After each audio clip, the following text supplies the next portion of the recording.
तो यार मुझे पता है कि तुम लोग बहुत देर से मेरी वीडियो का इंतज़ार कर रहे हो, लेकिन माफ़ करना मैं बहुत देर बाद वीडियो बना रहा हूँ। कम से कम 2 महीने तो हो ही चुके हैं, लेकिन अभी से कोशिश करूँगा कि मैं कम से कम 1 हफ्ते में 2-3 वीडियो डाल दिया करूँगा अपने चैनल पर। और मैं आप लोगों को इसका कारण बता ही देता हूँ, क्योंकि मेरे चैनल की मोनेटाइजेशन बंद हो चुकी है, जिसकी वजह से मैं अपने चैनल से अर्निंग नहीं कर सका। तो अभी भी मेरा चैनल डीमोनेटाइज है। तो चलो ये बातें बाद में करते हैं, लेकिन आज हम बात करेंगे कि कौन से ऐसे सैड मोमेंट्स हैं जो हमें एनीमे में देखने को मिले, जिनकी वजह से कुछ फैंस तो बस उस मोमेंट के कारण ही उस एनीमे सीरीज को देखते हैं, क्योंकि वो लोग उस मोमेंट को देखकर ही उस एनीमे से अटैच हो जाते हैं और वो सोचते हैं कि भाई आगे वो क्या करने वाला है। तो सबसे पहले मैं जिस मोमेंट के बारे में बात करने वाला हूँ वो वन पीस का सबसे बेस्ट मोमेंट है, जिसमें एस की डेथ हो जाती है, वो भी लूफी के सामने। आपको पता ही है कि जब एस को ब्लैक बियर्ड ने मरीन के हवाले कर दिया था, तो मरीन वालों ने उसका एग्जीक्यूशन रख दिया था, और जिसको रोकने के लिए लूफी और उसके फ्रेंड्स उसका एग्जीक्यूशन रोकने के लिए वहां पे आए थे, लेकिन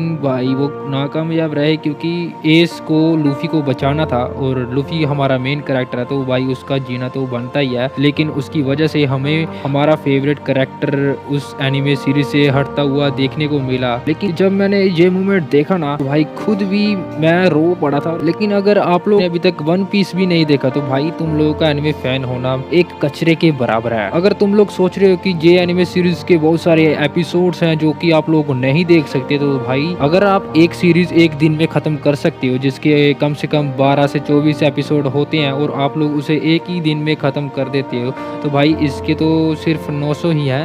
हाँ 900 ही है।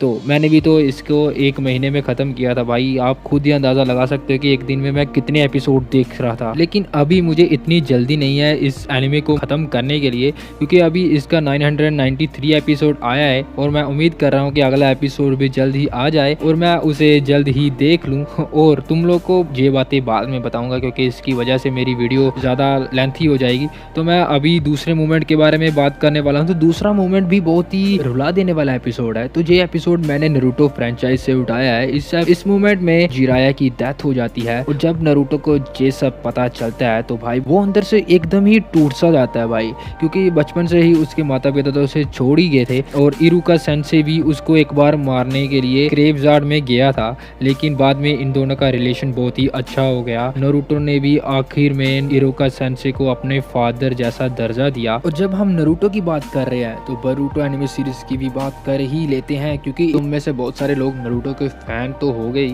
मैं खुद नारुतो का बहुत बड़ा फैन हूँ, बचपन से ही मैं नारुतो देखते आ रहा हूँ। मैंने सबसे पहले एनिमे एक्स पर, जो इंडिया में सबसे पहला एनिमे का चैनल था, जिस पे मैंने नारुतो को देखा, और वहीं पे मैंने देखा कि नारुतो और कुरमा के बीच में जो फ्रेंडशिप का बॉन्ड है वो भाई सबसे अलग है। और हाल ही में जब बोरुतो के एनिमे सीरीज़ में हमें देखने को मिले, वो भी इन दोनों के लास्ट मोमेंट। भाई कुरमा नारुतो के बचपन से ही उसके साथ रहा, उसको मुसीबत से बचाया, और बहुत सारे ऐसे कांड भी किए जो हमें नारुतो एनिमे सीरीज़ में देखने को मिले।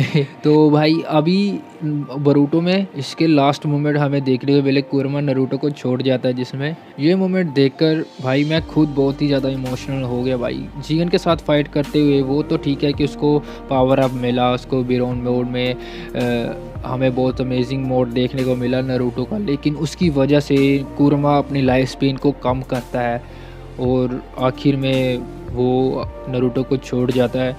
और क्या बताऊँ यार।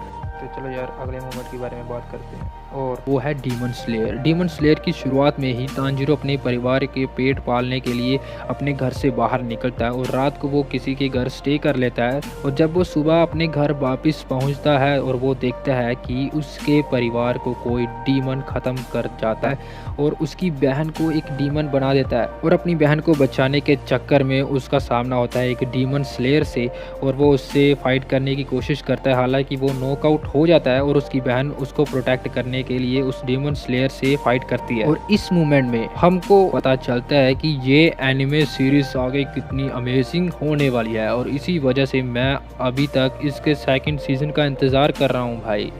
और नेक्स्ट मोमेंट मैं आपको बताऊंगा नहीं, आपको दिखाऊंगा। इसकी वजह से मेरे चैनल पर कॉपीराइट भी आ सकता है, लेकिन फिर भी इस मोमेंट को बताने से अच्छा है कि आप इस मोमेंट को फील करो।